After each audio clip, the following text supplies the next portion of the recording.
Hey everyone, Inu here and welcome to today's video where I'm going to talk about naming your system. Now it may not seem something important for you guys to do, but I hope that after you watch this video you will see that this basic tip will help you a lot. Now, why would you want to name your system? Why would you want to think about naming conventions for your system?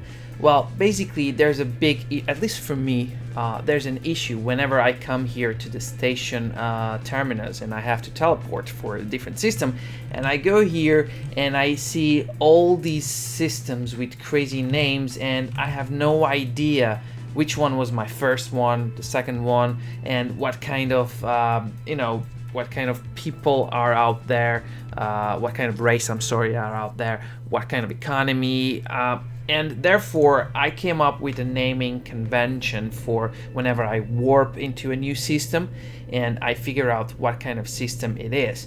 So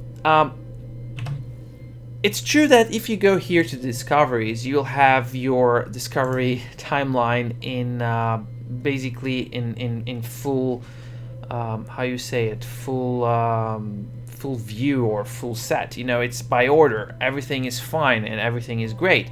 But I came up, like I said, I came up with a good naming convention, and I'm gonna show you guys what it is. Now, what I do whenever I change the name is I keep the base name of the planet or of the system. In this case, the one where I am is Seliza Hibuya.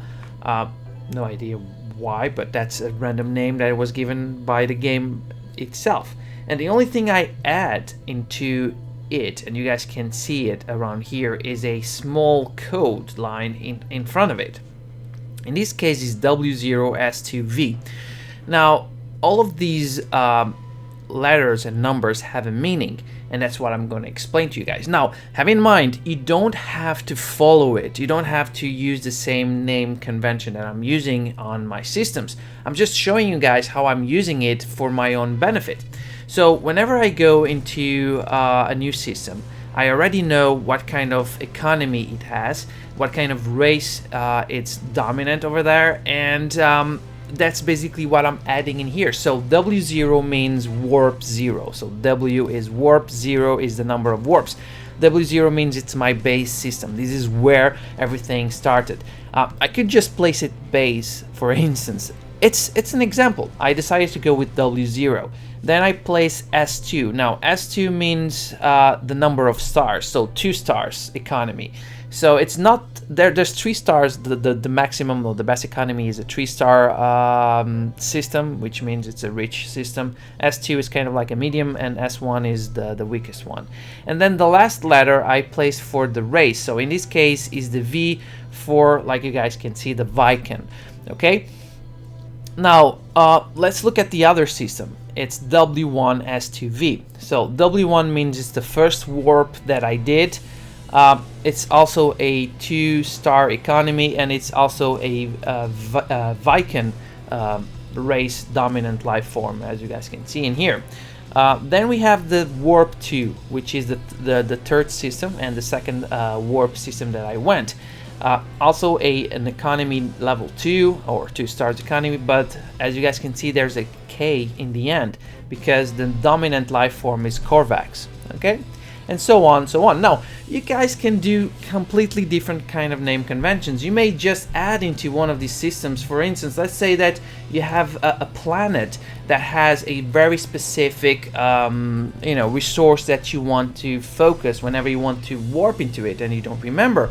Let's say ammonia, you want to place ammonia. So you just go into the system name convention and you place maybe an A for ammonia or whatever you want. I mean, honestly, it's up to you. The way I decided to do it is by doing this because for me these are the important steps, at least for now. If I see something more important, then I'll add it. For instance, one important thing that I want is to understand whatever the cartographer in each system will give me. I think I'm still trying to figure it out, but I think that each system will have a cartographer that will give you a different chart or a specific building or a specific ruin chart. And I could place, or I could add into the system name whatever it has on that cartographer, right? So it may be a secure sighting, or an abandoned building, or maybe an ancient ruin, or something like that. It's basically, it's up to me, and I can do the way I want. So the main focus in here is not, I mean, I can come here to the discoveries and know everything about the system and the planets, but when you go here to the teleporter, I mean, these planets have strange names, and if you don't remember the system, not the planets, but the system's names, you will not know which one was the first that you went, which one was the second or the third. So yeah, that's basically what I do in here. And like I said, once again, I'm gonna repeat myself because this is really important for you guys to understand. You can use whatever name convention you want. I just show you guys mine. I hope this is kind of like an inspiration for you guys to keep on doing it, or do it in your own way. By the way, guys, leave down below in the comments what is your approach, or what is your approach for this kind of name convention, how you decided to do it. And yeah, hope to see you guys soon in another video. Please don't forget to subscribe to the channel. Like I said, leave a comment with your naming convention for your systems, even planets if you want to do that. And I will see you guys soon with more content for No Man's Sky. Cheers.